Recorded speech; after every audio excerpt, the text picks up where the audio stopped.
اعوذ باللہ السمیع العلیم من شر شیطان اللعین الرجیم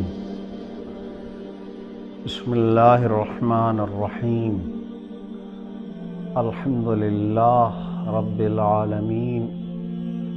والصلاة والسلام والتحیۃ والاکرام علی سیدنا و نبینا محمد و اہل بیتہ الطیبین الطاہرین المعصومین المظلومین۔ الہی لو اردت ہوانی لم تہدنی وَإِنْ أَرَدْتَ فَضِيحَتِي لَمْ تُعَافِنِي۔ القائم نیٹ ورک کی جانب سے کرامات شعبانیہ کے عنوان سے چوتھی گفتگو آپ کے لیے ہدیہ سماعت ہے، اس امید اور اس دعا کے ساتھ کہ پروردگار ماہ شعبان کی فضیلتوں کو سمیٹنے کی توفیق ہمیں عنایت فرمائے اور اس مقدس مہینے کے پیغام سے فیضیاب ہوتے ہوئے اس بندگی میں داخل ہونے کی پروردگار ہم سب کو توفیق عنایت فرمائے کہ جس بندگی کے پانے کے بعد پھر انسان معراج کا سفر طے کرتا ہے۔ ماہ مبارک شعبان کا دوسرا حصہ شروع ہو چکا ہے، جو ہمیں متوجہ کرتا ہے قائم آل محمد حضرت بقیت اللہ الاعظم حضرت امام زمانہ عجل اللہ تعالی فرجہ الشریف کی ولادت باسعادت کے بعد، جو اس سال ہم 1185ویں سال میں داخل ہو چکے ہیں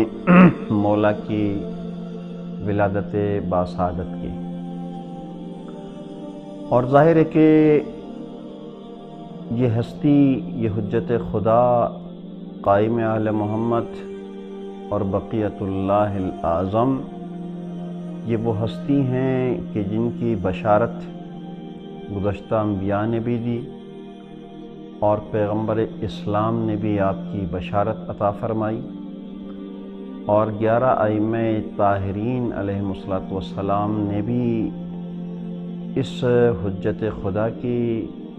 اور اس قائم آل محمد کی بشارت دی، جو اس حوالے سے زیادہ اہمیت رکھتا ہے کہ بہت ساری چیزیں آپ کی ذات اقدس سے وابستہ ہیں۔ 1,24,000 انبیاء کی زحمتوں کا ثمرہ آپ کے دست مبارک سے ملنا ہے۔ خدا کے بہت سارے وعدے آپ ہی کے ہاتھوں سے پورے ہونے ہیں۔ اس کائنات میں عدل و انصاف کا پرچار آپ سے وابستہ ہے۔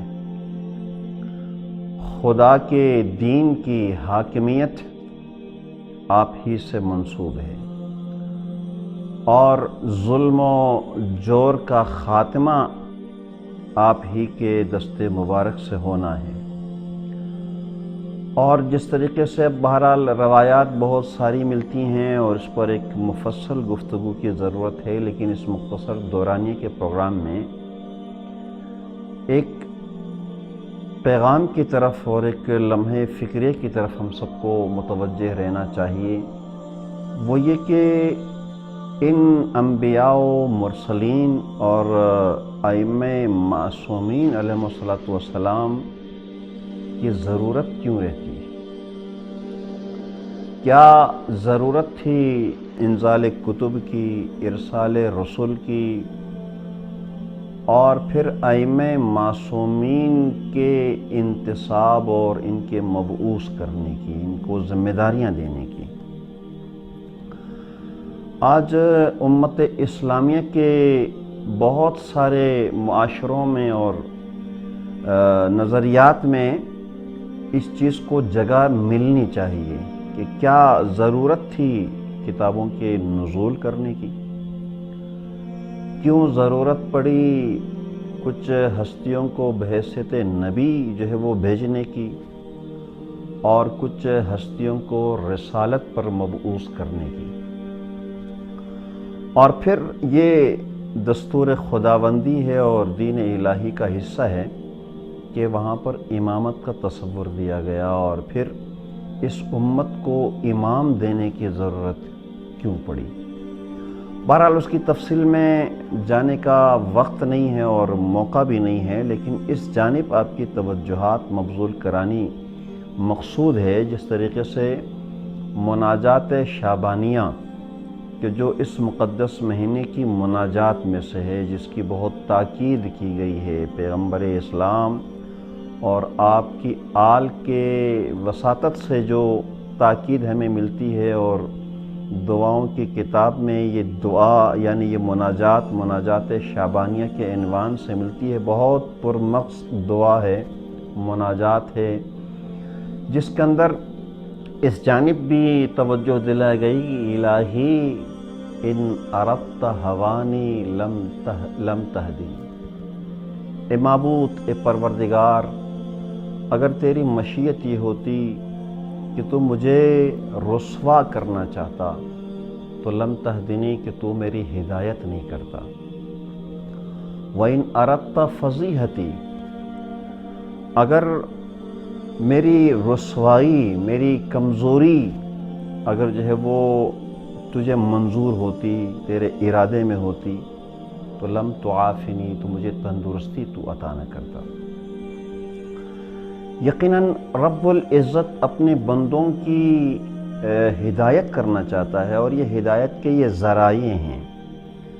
تو پس اگر آج اس حجت خدا صاحب العصر والزمان سے اگر ہم نے عشق رکھنا ہے، ہم نے محبت کرنی ہے، اور ہم نے ان کی پیروی کرنی ہے اور ان کا اتباع کرنا ہے اور ان کی یعنی تابع داری کرنی ہے، تو یہ ساری ہستیاں، یہ تمام عہدے جو اللہ کی جانب سے جو ہے بھیجے گئے ہیں، چاہے وہ نبی ہو، وہ رسول ہو، وہ امام ہو، اور پھر سب سے بڑھ کر حجت آخر الزمان ہو، ان کا مقصد اور ہدف یہی ہے کہ اللہ کی جانب سے اللہ کی جانب خدا کے بندوں کی ہدایت کی جائے، اللہ تک پہنچایا جائے۔ اس خالق اور مخلوق کے درمیان جو رابطہ ہے، جو رشتہ ہے، اسے واضح کیا جائے اور اللہ کے بندوں کو اللہ کی جانب متوجہ کیا جائے، اس کی بندگی میں داخل کیا جائے۔ جس طریقے سے امیر المومنین حضرت علی ابن ابی طالب علیہ السلام فرماتے ہیں کہ اللہ رب العزت نے پیغمبر اسلام حضرت محمد مصطفیٰ صلی اللہ علیہ وآلہ وسلم کو اسی لیے مبعوث کیا، رسالت کا عہدہ دیا، تاکہ وہ اللہ کے بندوں کو بندوں کی بندگی سے نکال کر اللہ کی بندگی میں داخل کر سکیں۔ یہ وہ پیغام ہے امیر المومنین کی جانب سے جس نے اس شریعت کی ضرورت کو ایک مختصر پیرائے میں بیان کیا کہ آج اگر شریعت کی ضرورت ہے، اگر آج کتاب خدا کی ضرورت ہے، اگر آج نبی کی ضرورت ہے، اگر آج رسول کی ضرورت ہے، اور اگر آج امام کی ضرورت ہے، اگر آج مصلح کی ضرورت ہے، اگر آج ہدایت کی ضرورت ہے، تو اس لیے کہ بندوں کو ان کا وہ مقام سمجھایا جائے کہ جو مقام رکھ کر بندہ اپنی بندگی پر فخر کر سکتا ہے۔ تو اس سلسلہ ہدایت کے ذریعے سے اللہ اپنے بندوں کو اپنی طرف توجہ دلانا چاہتا ہے، اپنی بندگی میں داخل کرنا چاہتا ہے۔ تو یہ ماہ مقدس شعبان ہمیں اس جانب توجہ دلاتا ہے کہ ہمیں حقیقی معنوں میں ان ہستیوں کے ذریعے سے، بالخصوص قائم آل محمد کے ذریعے سے، ہم خدا کی بندگی میں داخل ہوں، خدا کی معرفت رکھ سکیں، خدا کا عشق اپنا سکیں، اور خدا کے دستورات پر عمل کر سکیں، اور خدا کے دین کی نصرت پر جو ہے وہ اپنے آپ کو آمادہ کر سکیں۔ اور یقیناً ایک عجیب سا محسوس ہوتا ہے کہ جب ہم ان انبیاء و مرسلین کی عظمتیں تو بیان کرتے ہیں، ان کے خصائل بیان کرتے ہیں، ان کی صفات بیان کرتے ہیں، اللہ کے مقام میں ان کا قرب بیان کرتے ہیں، اللہ نے جو انہیں فضیلت عطا فرمائی ہے وہ بیان کرتے ہیں، جو اختیار دیا اس اختیار کو بیان کرتے ہیں، لیکن جو اصل مقصد ہے ان کو اللہ رب العزت جو اختیار دیا، جو فضیلت دی، جو عظمت دی، اور جو پھر اپنے اقتدار میں جو ہے وہ میں سے کچھ خصوصیات انہیں عطا فرمائیں اور پھر اپنی نمائندگی انہیں روئے زمین پر عطا فرمائی، اس کی طرف ہم توجہ نہیں دیتے، جبکہ یہ مقدس مہینے ماہ مبارک رجب ہو، ماہ مبارک شعبان ہو، ماہ مبارک رمضان ہو، یہ سارے مہینے جو ہے ہمیں خدا کی طرف متوجہ کرتے ہیں، اور ان تمام ہستیوں کی جو ہے وہ وجہ بعثت، ان کو بھیجنے کا، ان کو ذمہ داریاں دینے کا مقصد بھی یہی کہ اللہ رب العزت انہیں اپنے ان عہدوں کے خصوصیات کے ساتھ اور ان عہدوں کے امتیازات کے ساتھ اللہ کے بندوں کو اللہ کی طرف متوجہ کریں۔ بس اگر آج ہماری ذمہ داری بنتی ہے کہ ہم اس ہستی کا انتظار کر رہے ہیں کہ جس نے اس دنیا پر اللہ کی حکومت قائم کرنی ہے، اللہ کا نظام جو ہے وہ عام کرنا ہے، اللہ کے دستور کو نافذ کرنا ہے، اللہ کے نظام کو نافذ کرنا ہے، تو پھر ضرورت اس بات کی بنتی ہے کہ ہم اس نظام کی طرف توجہ دیں جو نظام اللہ کا نظام ہے، جو عادلانہ نظام ہے،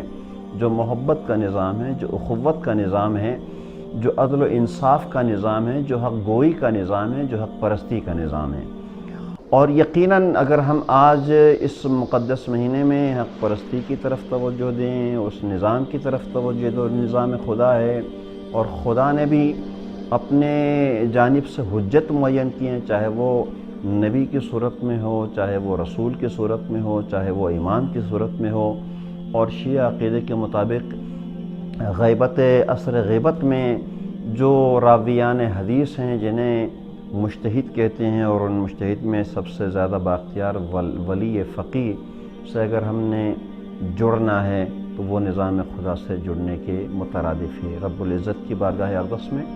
دعا گو ہیں کہ پروردگار ہمیں اس مقدس مہینے میں اللہ کو سمجھنے، اللہ کی معرفت رکھنے اور اللہ کے دیے ہوئے نظام سے وابستہ رہنے کی توفیق عنایت فرمائے۔ والسلام علیکم ورحمۃ اللہ وبرکاتہ۔